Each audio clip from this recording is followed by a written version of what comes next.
Hello, doctor. My name is Herthik Prathaban, and first of all, thanks for watching this video. And I'm gonna now present about my report, my findings from this project too. So my topic that I took is car specifications and their relationship. So moving forward, first of all, two sample hypothesis. So since I was doing car analysis or automobiles, so when there's a age-old saying or belief or fact, which is that U.S. cars, which often are ironically called muscle cars, are much more heavy and rugged compared to elegant Japanese cars. So I wanted to test this, like how far is this true? Is this true or a myth? Like what is it?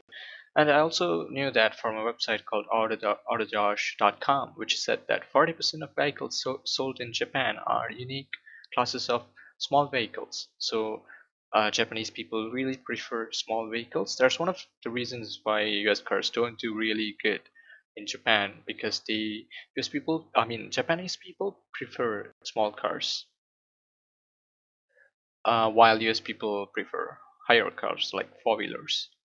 So the hypothesis is that, again, the null hypothesis is there's no difference between their weight, while the alternative, which is also the claim, which is that US, which is mu1, has more weight compared to Japanese cars, which is mu2. So based on our statistics that we got, over here we can see the mean values for both groups. So the critical value we got is 1.645, while our test statistics from R we got 12.324.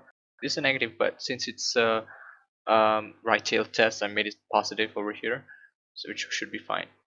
So so as a conclusion, we can see that our Z-test, test statistics is more than the critical value, and our p-value is also very, very low. It's almost equal to zero. So this is our way of saying that it's basically zero, but it's really, really low. So jumping to our conclusion, since our test statistics falls in the critical region, we can reject our null hypothesis, which means that we have evidence to support or say that US vehicles have higher weight compared to Japanese vehicles. So that's my conclusion on this test. So US vehicles are rugged indeed. So next, also interesting topic, correlation.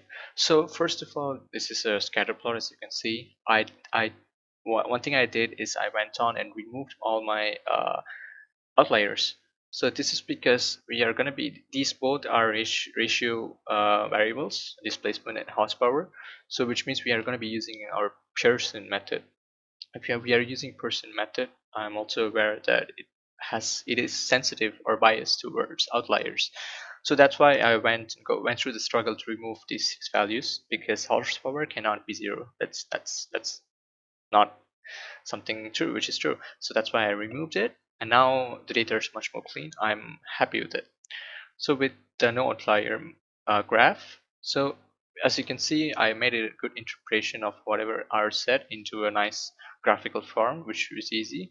So we did find that the correlation is 0.89 roughly, or 0.9, which is really close to 1, which means there's a strong positive correlation between horsepower and displacement, which is good. That's what we want to see. So to be exact, I did a significance test to see whether this correlation is how linear is it linear correlation or not linear correlation. So again, referring to our t values over here, we did get our t-test value of 40.793, and our p-value, again, it's extremely low, which is almost equal to zero, and our critical value, which I got for a degree of freedom of 398 at 0.025. So our significance level is 0.05, but since we are using a two-tailed test, it should be 0.025. So at the end, our test statistics is greater compared to our critical value, which means we can reject the null hypothesis. And also, it is very significant because our p-value is extremely low, almost zero, which means our test is okay, it's significant. So at the end, in conclusion, we do have support or evidence that there exists a linear correlation between horsepower and displacement. There is a relationship. All right. So next, this is my most the part that I like the most, the test, because it's very useful. Linear regression again had an outlier. I didn't like it. It's like a dot over here, so I went through and removed the outlier, so it's much more streamlined.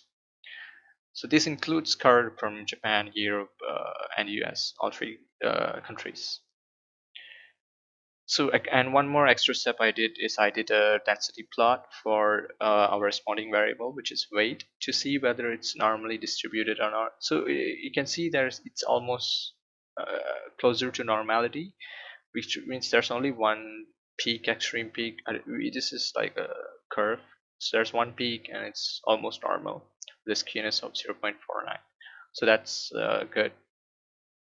And doing the regression test in R, we did get our equation, the model, regression model. So our intercept was negative 49 and our 149.7, and our regression slope, our gradient of the line is 0.1154, which is positive, and our standard error was again 33.93. So we got this regression model. So one more interesting part about this is the coefficient of determination. So if we see this graph over here, there's a lot of variance between the slope and the data. So from our coefficient of determination, r squared, we found out that 88% of variation in displacement is explained by the variation in weight. So which is good, 88% is accountable data. So another one more thing, what can we say about this slope? So we got the slope, we got the regression now, a slope or regression line, but what can we say about this? Is there any relationship or not? So that's why we do another significance, a test. So to test whether this is true or not. So again from R, which I showed over here, this code over here, we found out these values, which is our test statistics is 54.76, and our p-value is almost zero again, which means our test is significant, which is good.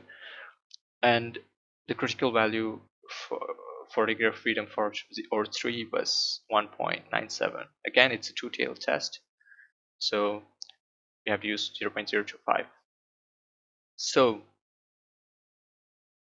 what this says is there's evidence to reject a null, and there's evidence that there is a linear relationship between weight and displacement, and weight does affect displacement. So any change in weight does affect the engine displacement, which means we can predict weight using predict displacement using weight. Now comes the actual application part. So why do I like this? Why did I say I like this? Is because the application. So now we got our regression model and our regression line. This is our uh, equation. So engine displacement in general is kind of hard to predict. If I own a car, in order to get my engine displacement, in order to calculate it without looking at the manual, I need to know the bore length and how much space there is inside. I need to take everything apart, which is not a good thing. You shouldn't be taking apart your engine.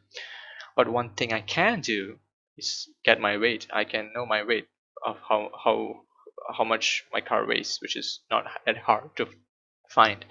So when I plug in this weight x into this equation, it kind of gives me an estimated value of my displacement. So that's the application. It's really good. That's why I like the regression test. Which brings us to the last part, goodness of fit. So in goodness of fit, I wanted to see whether the cars are distributed equally, regardless of their origin, which means they have equal probability of existence. That's what I wanted to test. So I did the goodness of fit test. So this is our table, and this is the residual which we got from art, and for -4 and -5. We had to square that to meet the formula. which is actually residual squared, which is this value. So after calculating that, if we compare our chi-square test, our test statistics was 156.21, and a p-value again is extremely low, and the critical value was 5.991, which means our statistics falls in the critical region, which means we can reject the null. So at the end, there's evidence to say that there's different probabilities. Those cars are not equally, they don't have equal probability, and one can be more than the other. Which is, if we take a look at the data, it's also true because the US has more probability of getting a car. I mean, US cars have more probability of existence compared to Europe and Japan, which almost have equal probability. So that's my brief explanation, and I hope you liked it. Thanks for watching. Peace.